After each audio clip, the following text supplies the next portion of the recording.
Bolshevik consolidation of power 1918 to 24. Lenin and the Bolsheviks had the problem of other socialist parties. To solve this problem they took certain actions. The results of the elections to the Constituent Assembly did not go in the Bolsheviks' favour. The SRs emerged on top with 21 million votes and the Bolsheviks only got 9 million votes. Lenin dissolved the Assembly and condemned it as an instrument of the bourgeois. By doing this he deprived other political parties of a legitimate forum to oppose the Bolsheviks. These political parties were eventually stripped of their rights and by 1923 they all had been disbanded. The Bolsheviks also issued a number of decrees to win support. The land decree abolished the landlord's right of property and confiscated land from the church and nobility. Land was redistributed to the peasant soviets. Housing in the cities removed from private ownership and education taken out of the hands of the church, and all titles in the army were abolished. Lenin played a key role in the Civil War. He signed the Treaty of Brest-Litovsk with Germany, which brought Russia out of World War I. This was humiliating in terms of loss of land and resources, but Lenin recognized that it was essential if the Bolsheviks were to be able to focus all their attention on winning the Civil War. He introduced war communism to ensure that the Red Army got the supplies it needed. He supported Red Terror via the Cheka to suppress opposition. They shot 8,000 people in 1918 alone, took actions against the SRs and Mensheviks, and most famously executed the Tsar and his family in 1918 to deprive the whites of a unifying aim. He left all military decision to Trotsky and supported his decision to restore ranks in the Red Army. Not popular with the soldiers, but Lenin knew it was necessary to ensure discipline. Trotsky also played an important role in the Civil War.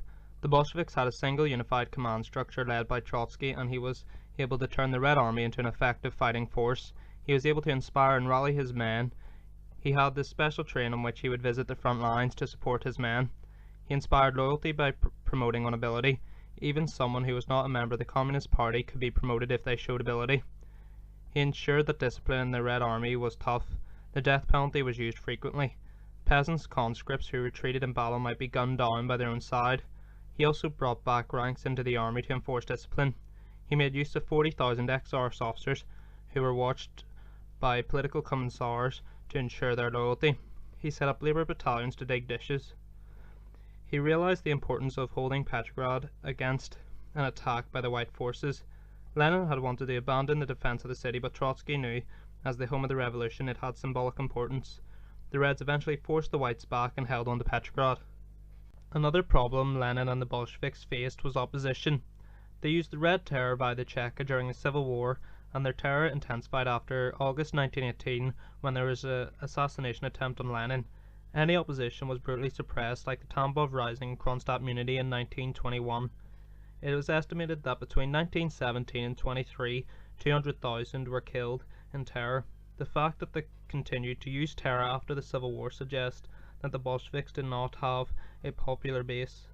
They also had to deal with opposition within the party. The Decree on Party Unity in 1921 banned the formation of subgroups or factions within the party. It was a response to the increasing concern with the party about the effect of Bolshevik economic policies on workers and peasants, such as war communism. Dissent was no longer tolerated. Anyone who spoke out against the leadership could find themselves accused of factionalism. Another problem Lenin and the Bolsheviks faced was the economic crisis that came about from war communism, which led to famine. This was resolved by bringing in the new economic policy NEP in 1921, which included the end to requisitioning, stopped the forcing of collective farms, and returned small-scale industries back to private hands. This brought about an economic recovery, but it did mean going back on some communist ideology, but Lenin knew that it was necessary to create a stable economy and to consolidate their position as a political party in control.